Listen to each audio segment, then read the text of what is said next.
Hey, what's up, everybody? This is Charles. I want to welcome you guys to another episode of the Dreamerspro Show, where we cover everything from sports, hot topics, classic debates, and where we give you guys a fresh perspective on things and how we see them.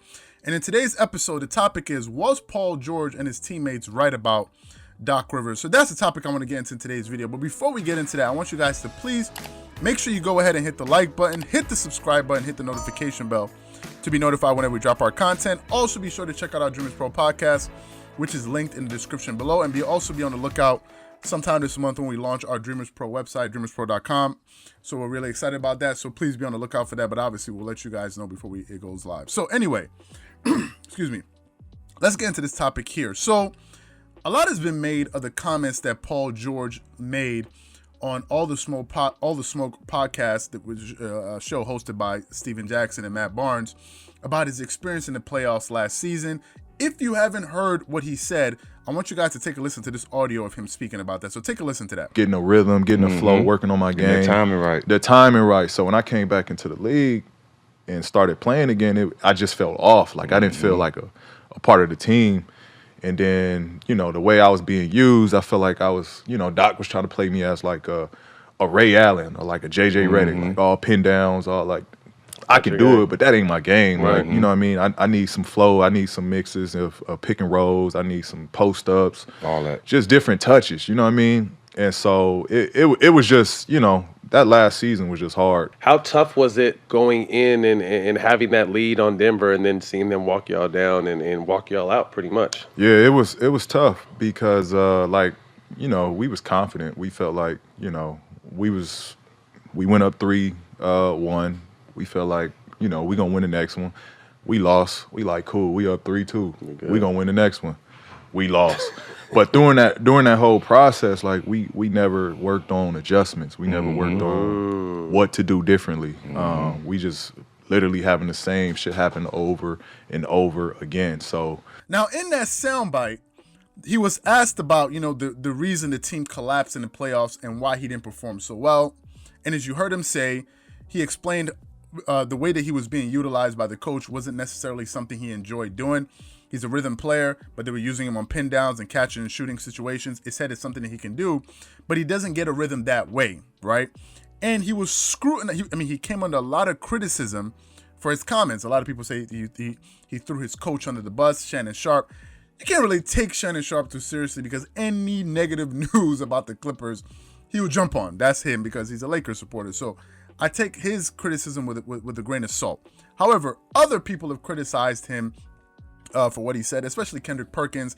Kendrick Perkins seems to be very reactionary. Now, granted, a lot of us are, because sports is an emotional field industry.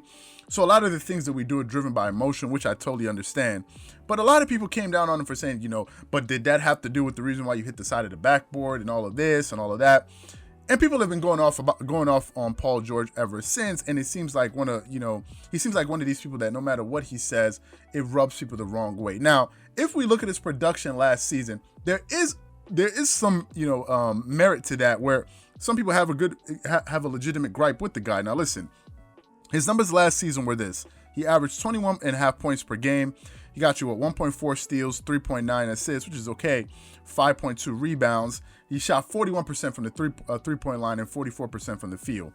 However, he faded really in the playoffs, where he averaged 20 points per game, 1.5 steals, 3.8 assists, 6.1 rebounds, but his shooting was atrocious, under 40% from the field and 33% from the three-point line. So his numbers went down, right? And if you saw him during his playoff run last season, it wasn't a sight to behold. He didn't do well. And we all understood this, and I said this before. Other people that have seen our videos on this channel have also lamented the same thing. He didn't perform well.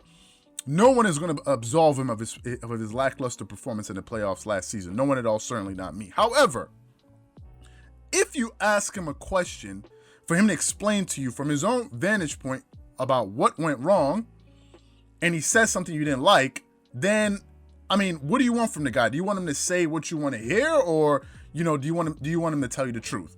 Secondly, given the fact that Paul George is under so much, being criticized as much, fine. However, I was listening to a press interview with Marcus Morris, who's one of the players that was there, senior, that was brought back to the team for the Clippers is a small forward. One of the players I actually liked. I like the way he plays, and he had some interesting comments when he was asked what was the reason that the team was not able to perform well. So I want you guys to take a listen to this audio. Yeah, obviously, I didn't think that we put enough time into like breaking down exactly what we needed to fix, and more of just relying on talent and relying on paper of the guys we had. I think I said that during the time we was down there that sometimes I think we're just relying on how good we are on paper, and not actually breaking it down and really finding out what we need to do better, especially during that time being up a certain amount and being in playoff time and being up 3-1, losing 2 or losing 3. Like, I feel as though we didn't really get that detailed in our adjustments. Now, in that soundbite, you can hear Marcus Morris kind of saying similar things to what Paul George was saying. He was saying that we were not making adjustments. It looked like we were not prepared. We weren't able to adapt to what the other team was doing. It seemed like we were relying a lot on our talent, and we were, our talent on the roster, and hoping that would take us over the top. Obviously, chemistry was an issue, but what he was speaking to was we did not make any adjustments. Now, help me understand how these things that he's saying and what Paul George is saying are different. Essentially, these guys are saying the same thing. Now, people were coming at Paul George because he was the only one making that statement. However, now you have a second team that's saying the same thing. I haven't heard all of the other press, the interviews that the players have been given in media day. I haven't heard them yet. Maybe as other players come out and get interviewed. What if Kawhi Leonard says the same thing? What if Lou Williams says the same thing? What if Patrick Beverley says the same thing? Then are we just going to say it's just Paul George? Is it just him? How can it just be him when another player came out and said the exact same thing? Now, granted, Marcus Morris balled out for the Clippers in the playoffs, in my opinion. He had great numbers. If I look at his productivity in the playoffs, the guy averaged almost 12 points per game to me, which is really good. He almost got you 1 steal, 1.6 assists, 4.8 rebounds. He shot 92% from the free throw line. He shot 47.5% from the three, 47%, and he shot 50% from the field, playing 30 minutes a game. So Marcus Morris did his role. He performed at a high level as a role player. He did his thing. He played defense. He did the best that he could. So I do not fault him for anything. Obviously, he's part of the team. So if the team fails, there's blame to be shared all around. Some people deserve more than others, but he did his thing. No one can argue at the fact that Marcus Morris did his thing. And that was one of the reasons that I was clamoring for the team to bring him back this season. I thought that he was just one of those players you could ill afford to lose because of, he's a 3-and-D player. He plays great defense. He can shoot the ball. He's a very versatile player. He can defend very well, especially man-to-man defense. He has a lot of grit. He has an edge to him. I like the fact that he gets in people's faces. You need a guy like that on your team, number one, for somebody that's just a straight shooter. Tells you exactly what he thinks, but also he can defend his teammates if other guys try to come at him. You need somebody like that in your foxhole.